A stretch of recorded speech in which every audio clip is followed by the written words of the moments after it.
साथियों, स्मार्ट पहले में आपका स्वागत है। आज की क्लास में हम राजनीति विज्ञान के बहुत ही महत्वपूर्ण प्रश्नों को लेकर आए हैं, जो कि आपकी परीक्षा की दृष्टि से बहुत ही महत्वपूर्ण होने वाले हैं। चाहे वो आपकी सीटेट का परीक्षा हो, चाहे सुपर टेट का परीक्षा हो, चाहे बीपीएससी टीआरई 4 हो या एस्टेट का हो, या आप यूपी टेट की तैयारी कर रहे हैं जो आने वाली परीक्षाएँ हैं। इसके लिए हम महत्वपूर्ण प्रश्नों को लेकर आए हैं जो कि वन लाइनर फॉर्म में हैं। अगर हम इन प्रश्नों को देखें तो हमारा पहला क्वेश्चन है, कहता है कि भारतीय संविधान की पहली बैठक कब हुई थी। भारतीय संविधान सभा की पहली बैठक कब हुई थी? तो आप कहेंगे सर, संविधान सभा की जो पहली बैठक होती है वो 9 दिसंबर 1946 को होती है। अगर इसके अध्यक्ष की बात करें तो आप पूछेंगे कि सर अध्यक्ष कौन सा, जो अस्थायी अध्यक्ष या अस्थायी अध्यक्ष। तो अस्थायी अध्यक्ष की बात की जाए तो डॉक्टर सच्चिदानंद सिन्हा होते हैं। उसके बाद कहता है कि भारतीय संविधान का जो संविधान सभा के अस्थायी अध्यक्ष कौन थे? तो डॉक्टर राजेंद्र प्रसाद होते हैं। और अस्थायी अध्यक्ष इनको कब चुना जाता है? तो 11 दिसंबर 1946 को इनको अस्थायी अध्यक्ष बनाया जाता है।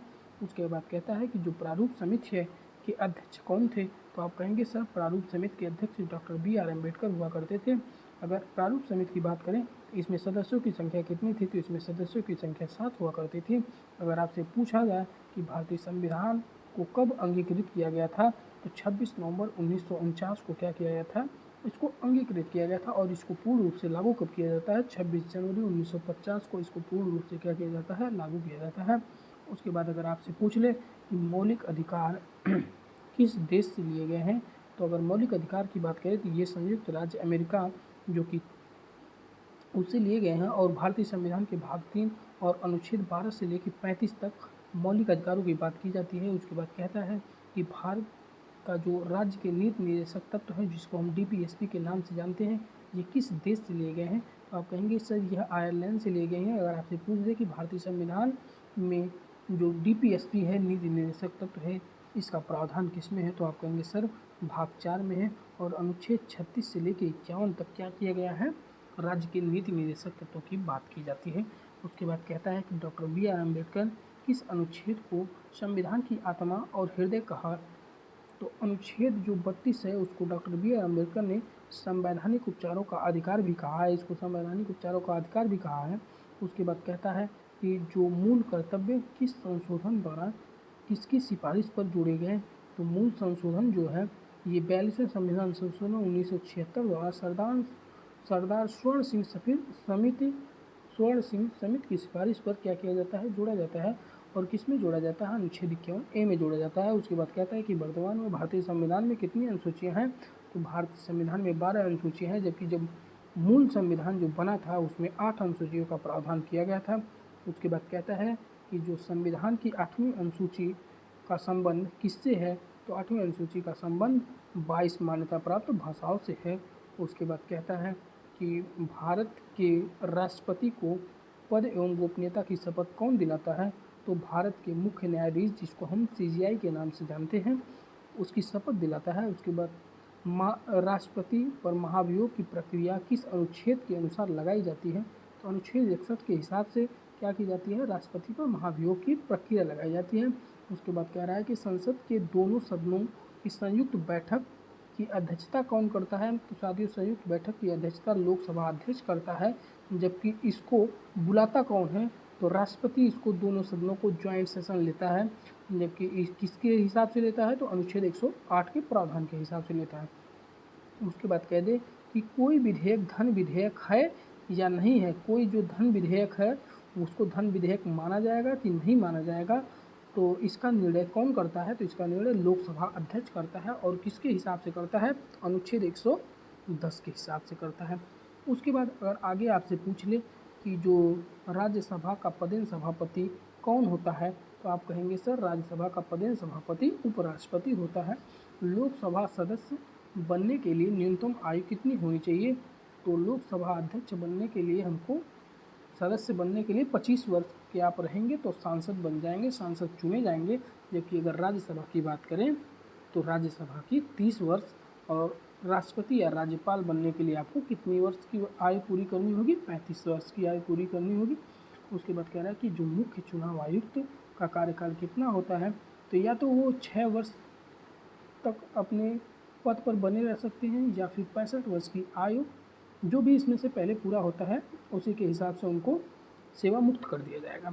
उसके बाद कह रहा है कि पंचायती राज्य को संवैधानिक दर्जा किस संशोधन द्वारा मिलता है, तो 73वें संविधान संशोधन 1992 द्वारा 11वीं अनुसूची जोड़ी गई है। किसमें जोड़ी गई? 11वीं अनुसूची जोड़ी गई है। उसके बाद कहता है कि जो त्रिस्तरीय पंचायती राज व्यवस्था की सिफारिश किस समिति ने की थी, तो बलवंत राय मेहता समिति ने 1957 में की थी। उसके बाद कहता है कि भारत में सबसे पहले पंचायती राज व्यवस्था कहाँ लागू की गई, तो भारत में सबसे पहले पंचायती राज व्यवस्था की बात करें तो ये राजस्थान के नागौर जिले में लागू की जाती है। और कब लागू की जाती है, तो 2 अक्टूबर 1959 को लागू की जाती है। उसके बाद आगे पूछता है मतदान की न्यूनतम आयु 21 वर्ष से घटाकर 18 वर्ष किस संशोधन द्वारा किया गया, तो 61वां संविधान संशोधन 1989 द्वारा किया जाता है। कहता है कि भारतीय संविधान में आपातकाल संबंधी प्रावधान किस देश से लिया गया, यह जर्मनी से लिया जाता है।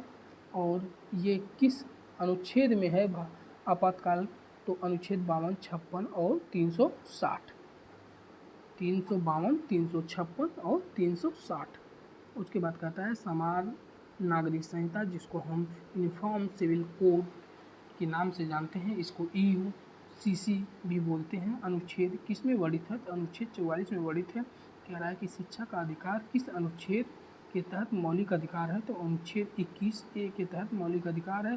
66वें संविधान संशोधन 2002 द्वारा इसको क्या किया जाता है, शामिल किया जाता है। उसके बाद पूछता है, कह रहा है कि संपत्ति के अधिकार को किस संशोधन द्वारा कानूनी अधिकार बनाया गया, तो 44वें संविधान संशोधन 1978 द्वारा इसको क्या किया जाता है, कानूनी अधिकार बनाया जाता है। अब ये किस में चला गया है, अनुच्छेद 300A में चला गया है। उसके बाद कह रहा है कि मौलिक अधिकारों की रक्षा के लिए न्यायालय कितने प्रकार का रिट जारी करता है, तो साथियों न्यायालय 5 प्रकार का रिट जारी करता है, जिसमें पहला है बंदी प्रत्यक्षीकरण, फिर है परमादेश, उसके बाद कह रहा है प्रतिषेध है, उसके बाद कह रहा है कि उत्प्रेषक है, उसके बाद कह रहा है कि अधिकार परीक्षा है। लोकसभा में प्रथम अध्यक्ष कौन होता है, लोकसभा के प्रथम अध्यक्ष कौन थे, तो गणेश वासुदेव मावलंकर, जिनको हम कहते हैं। कहता है कि संविधान की प्रस्तावना में संशोधन किस वर्ष किया गया था, तो 42वें संविधान संशोधन 1976 द्वारा किया जाता है। और क्या उसमें ऐड किया जाता है, तो समाजवादी, धर्मनिरपेक्ष और अखंडता 3 शब्दों को क्या किया जाता है, उसमें जोड़ा जाता है। कह रहा है कि भारत में संसदीय शासन प्रणाली किस देश के संविधान से ली गई है, यह साथियों ब्रिटेन से ली गई है। उसके बाद कहता है कि नीति आयोग, जिसको हम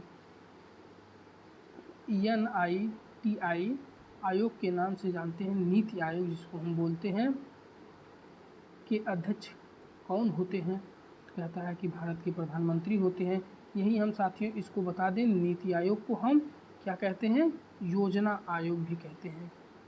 क्या कहते हैं, योजना आयोग।